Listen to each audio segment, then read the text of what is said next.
For years, the British monarchy has been an emblem of unshakable tradition, a bulwark of lineage, strength, and self-control. But again, behind the palace walls where secrets breed and smiles cover cracks, one voice has ruptured the royal fabric. That voice? Princess Anne, the austere, iron-fisted daughter of late Queen Elizabeth II and the only woman in Windsor who won't shut her mouth. In a shocking interview that left the royal press gasping, Anne administered a telling blow to the precarious harmony of King Charles's reign. Queried on her sister-in-law Camilla's role, Anne did not hesitate. Her words came rapidly, clearly, and completely unrepentant. No, she is not queen, not Queen Camilla, not even a diplomatic sidestep. Just 3 words, and yet they blew like a cannonball through Buckingham Palace. The tension, long rumored behind closed doors, was suddenly irrefutable. And with those simple words, Anne did what no press leak or paparazzi snapshot ever could. She revealed a fault line deep in the heart of the royal family. Now the question lingers in the air. Is this a mere matter of personal opinion, or the beginning of a far more profound unwinding of the monarchy's so carefully engineered persona? What is behind Anne's silent rage? Loyalty to bloodlines, or a grudge born of a decades-long feud? To get a sense of the real size of this moment, we need to go back. Way back. Because this wasn't a gaffe, a misstep of the tongue.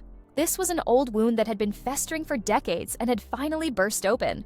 Anne and Camilla's story runs through polo grounds, royal stables, and chilly drawing rooms. It started in the 1970s, when their lives first intertwined, not as sisters-in-law, but as women socializing in the same aristocratic circles. Charles was already deeply committed to Camilla at that time, while Anne was forging her own way as a very competitive rider and a duty pillar. But there's a tidbit many overlook. Camilla's husband, Andrew Parker Bowles, had previously dated Anne. Correct, you heard that correctly. These 2 women had more than royalty in common. They had a romantic past that would haunt every meeting that came afterwards. Anne, born royal and bred for the responsibilities of the crown, always existed by duty. Camilla, while acquainted with high society, remained an outsider, a woman whose mere presence introduced scandal and disruption into the House of Windsor. And as Charles's union with Diana collapsed under the burden of betrayal, Anne remained mute. Not a single public word. But don't be fooled. Quiet does not equal agreement. Palace insiders say Anne observed it all with subdued disapproval.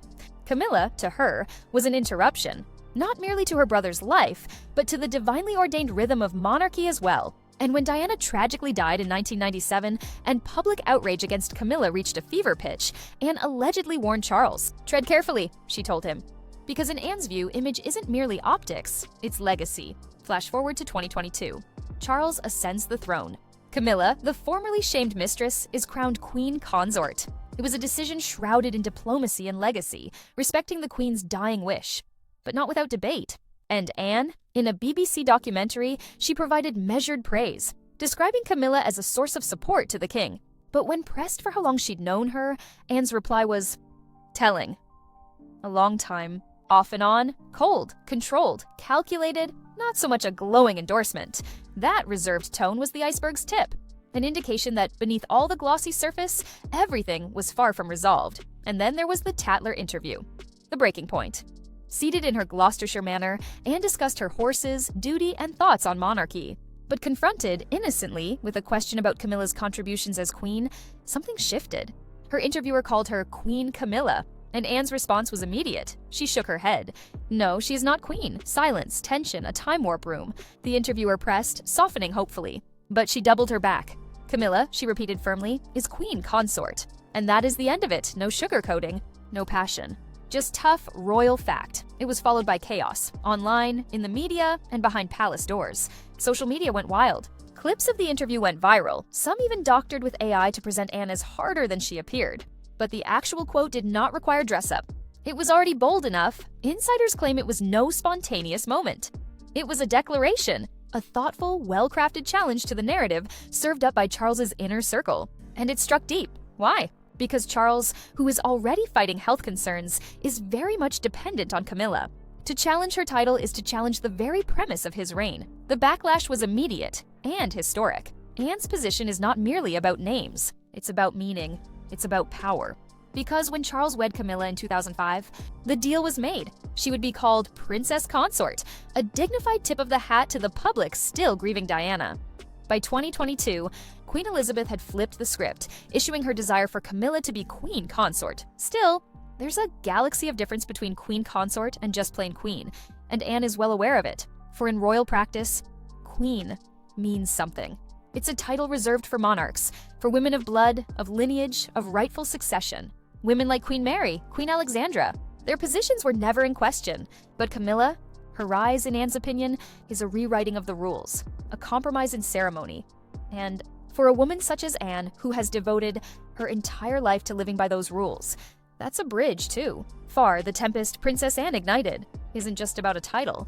It goes much deeper, right down to the bone of the monarchy's identity. To really understand her insistence on not calling Camilla queen, we need to remember one fundamental truth. Titles within the royal family have never been labels. They are tools of power. And Anne, she learned that from the master teacher, her own mother, Queen Elizabeth II.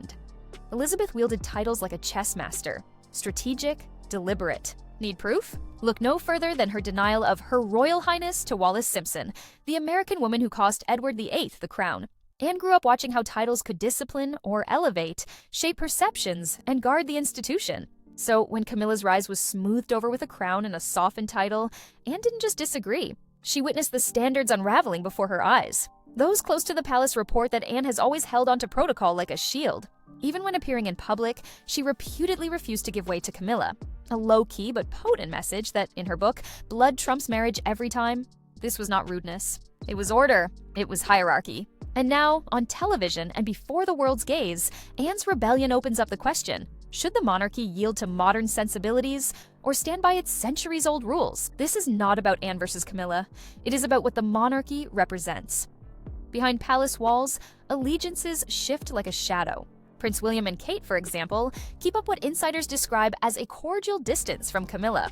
They keep their focus inward, guarding their own sphere and assiduously avoiding the tension between generations. But Anne's recent outburst has reset allegiances. Her blunt statement has encouraged those who long for the late Queen's era, an era when duty and blood took precedence, ahead of personal bonds or second chances. For King Charles, this is more than brotherly animosity. It's personal.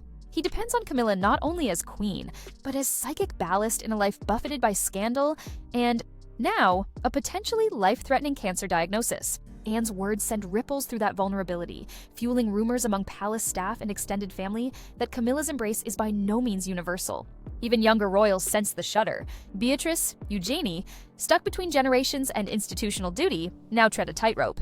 They've walked a neutral path thus far, but Anne's seniority lends her voice authority. When she speaks, one listens, and when she questions Camilla's validity, it sends a chill through the royal ranks. Camilla, meanwhile, has made attempts to mend fences, shared events, common appearances, but Anne is not so easily won over. Remember the 2024 ceremony? A small breach of protocol by Camilla, a gesture of presumed familiarity, was nipped by Anne with a discreet, firm insistence on good order. It wasn't mere etiquette. It was a power play. Anne, as chancellor of several national institutions, wields real authority. And she used it to remind everyone, including Camilla, that not all crowns are equal. This controversy even seeps into the lives of Camilla's kids, Tom Parker Bowles and Laura Lopes. They've had largely insulated lives, away from the gold-encrusted chaos of the firm. Tom, a restaurant critic. Laura, an art curator. No royal ranks. No HRH, but with Camilla's ascension, they've cropped up increasingly. Coronation ceremonies, state functions, the occasional press photo that indicates an effort to integrate her family into the royal ranks. Anne's stand throws all of that into question. Her refusal to accept Camilla as queen quietly challenges the legitimacy of that inclusion. It whispers, "You're not one of us." And in the monarchy, whispers matter. They shape futures. Gossip is already circulating. Patronages, honors, a potential title. For Camilla's kids, not on your life if Anne has her way. To her, and to a lot of traditionalists, this would be nepotism dressed up as sympathy. History is on her side. The monarchy has long maintained a distinction between those born royal and those who married in, and that line Anne is currently rewriting in granite. Tabloids have grabbed this tension by the throat. Royal rift, crown in crisis, Anne versus Camilla blare across front pages. The Daily Mail dangles rumors of palace splits.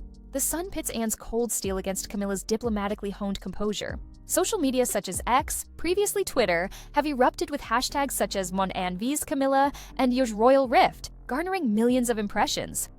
And the public? Divided. Elder generations praise Anne as the last bastion of tradition, the woman courageous enough to speak what others merely think. A loyalist, a pragmatist, a voice for the memory of Diana.